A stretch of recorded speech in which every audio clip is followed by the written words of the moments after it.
Welcome to People and Profit, where we look at how business shapes our world. I'm Stephen Carroll. Coming up, setting the scene for a showdown with French unions. The new government prepares to overhaul France's strict labour laws.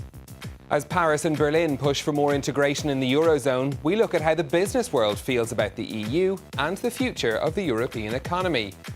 And are you happy in your job? Why French companies are hiring special happiness officers to boost office morale. First up, though, just a few days after being appointed, the new French government has begun work on controversial plans to overhaul the country's strict labour laws. Unions and business representatives have been meeting ministers to discuss how the rules could be adjusted to help companies to hire more easily. It won't be a simple task, though. Previous attempts to reform the labour code have caused strikes and massive public demonstrations. Shirley Sitman reports. It's one of the thorniest issues facing President Emmanuel Macron. His prime minister says they're ready to get to work. We'll have serious talks and then we'll act decisively. Acting decisively to overhaul France's strict labor laws, making hiring and firing easier for companies, capping severance packages, and giving companies more power to negotiate in-house deals with workers on matters such as the number of working hours. France's business groups hope Macron and Philippe can deliver on their promise. Companies are waiting. This reform must be completed as soon as possible because growth is back and a more flexible labor law can benefit everyone. To pass the reform quickly, the president wants to use executive decrees and bypass the parliament's usual voting process. To do that, the government needs to negotiate a compromise with some of France's unions, get the parliament's approval to launch the executive decree procedure, and get parliament to vote the final bill. Unions strongly oppose the method. If the government wants to push through their reforms by force, or if they don't take our demands into consideration, then of course there's going to be some anger and maybe demonstrations. Last year, there were massive protests and a series of strikes when the socialist government pushed their own package of labor market reforms. The public opposition led to some parts of the plan being watered down. Well, to talk about this further, I'm joined in studio by the economist Frédéric Farah. Thank you very much for coming into us. Good afternoon. You wrote a book last year called A Worrying Introduction to the Macron Economy. How worried are you about these planned changes to labour law? What should we be worried about? We have to be worried about a lot of things because that kind of law is not something new. We have already seen such laws in the past. For instance, the law El Khomri. And since the beginning of the 80s, all the governments, from the left to the right, have chosen to promote flexibility on the labor market and to relax hiring and firing regulations. And at the end, what we have seen, first of all, the rate of unemployment is still high. So for me, choosing this that way to cope with the unemployment problem is not the solution, first of all.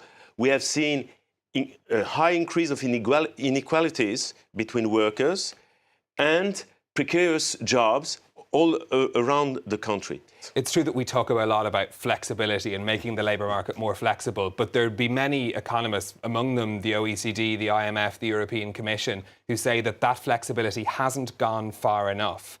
Do you think that there is a potential in what Emmanuel Macron and his government are proposing to make things better, to go far enough that it will allow companies to hire, or do you believe it's completely the wrong direction? I think, to be honest, that's the wrong direction, because if we want to understand clearly the situation, we have to link this question about the labor market reform with two other questions. And the first one is about the euro.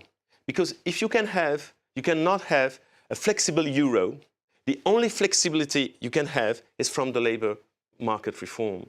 Because how to be competitive, or you use your currency to be more competitive, it means that you can use the euro to be more competitive for your own companies.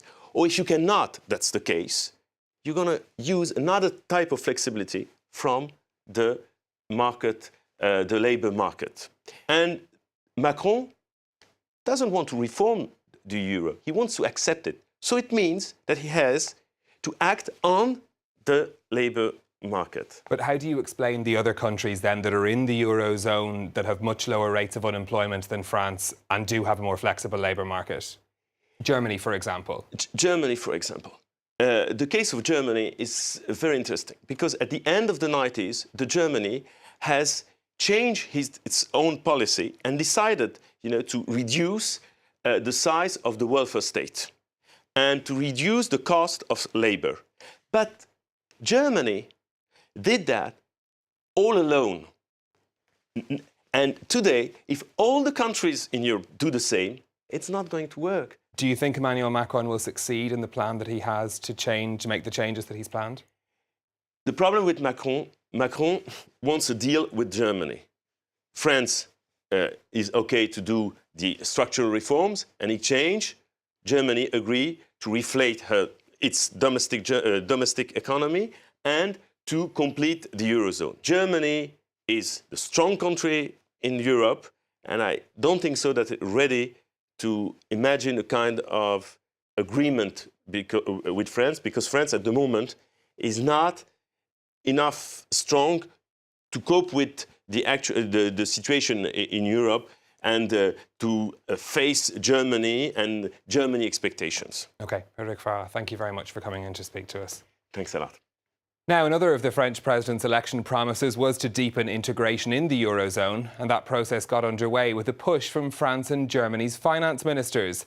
They've established a bilateral working group to draw up a plan that's expected to include an attempt to harmonise corporate tax rates across the eurozone. Now, French and German politicians wanting greater European cooperation is nothing new.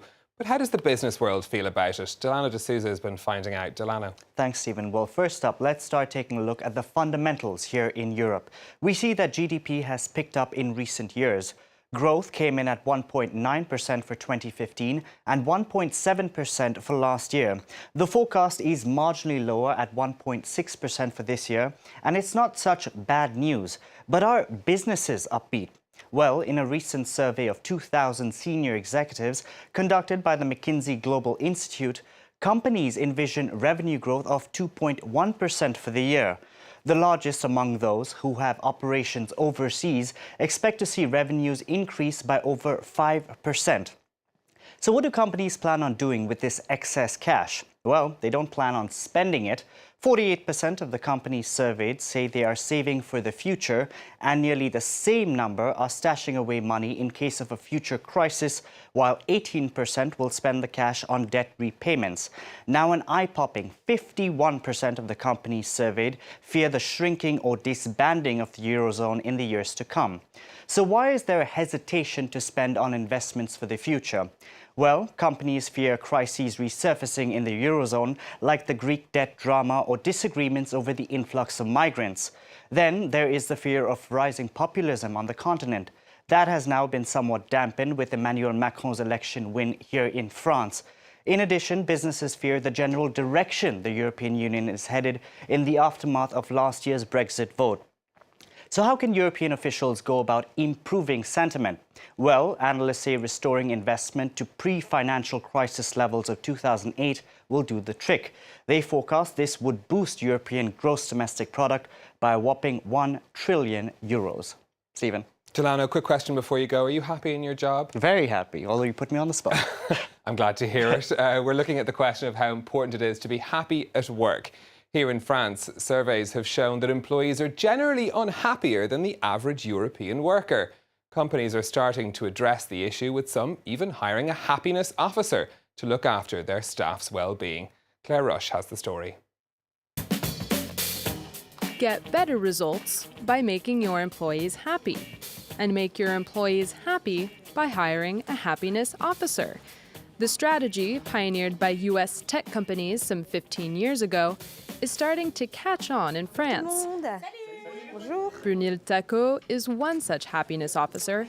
Every Friday, she checks in with her company's 100 employees, and once a month, she brings in a professional masseuse. The massages during work hours are paid for by management. It's a perfect way to start the week. I feel relaxed and ready to get to work. Foosball and video games also keep employees' spirits and performance rates high and keep turnover rates low, according to management. We only have 2% turnover because our employees are loyal to the company. It's a huge advantage. But does this method also work for large corporations? This pharmaceutical company outside Lyon in France has 800 employees and has had happiness officer Sophie Manila on board for 25 years. Ensuring the quality and freshness of the canteen's food is just one of her many tasks. For human resources, the results are striking. Absenteeism in this company is less than 20% of the national average. For management experts, happiness officers can be positive, but they mustn't force everyone to be social butterflies. Some employees don't want to fake a smile and pretend they're happy when they're not, but they're still good workers. France has yet to catch up with other European countries like Denmark and Norway. According to a recent survey, these countries have some of the happiest workforces in the world. That's it from us for this week. If you've any thoughts on the stories that we've been covering, get in touch on Facebook at France24 Business, or you can tweet me at NewStephen. Until next time, thanks for watching.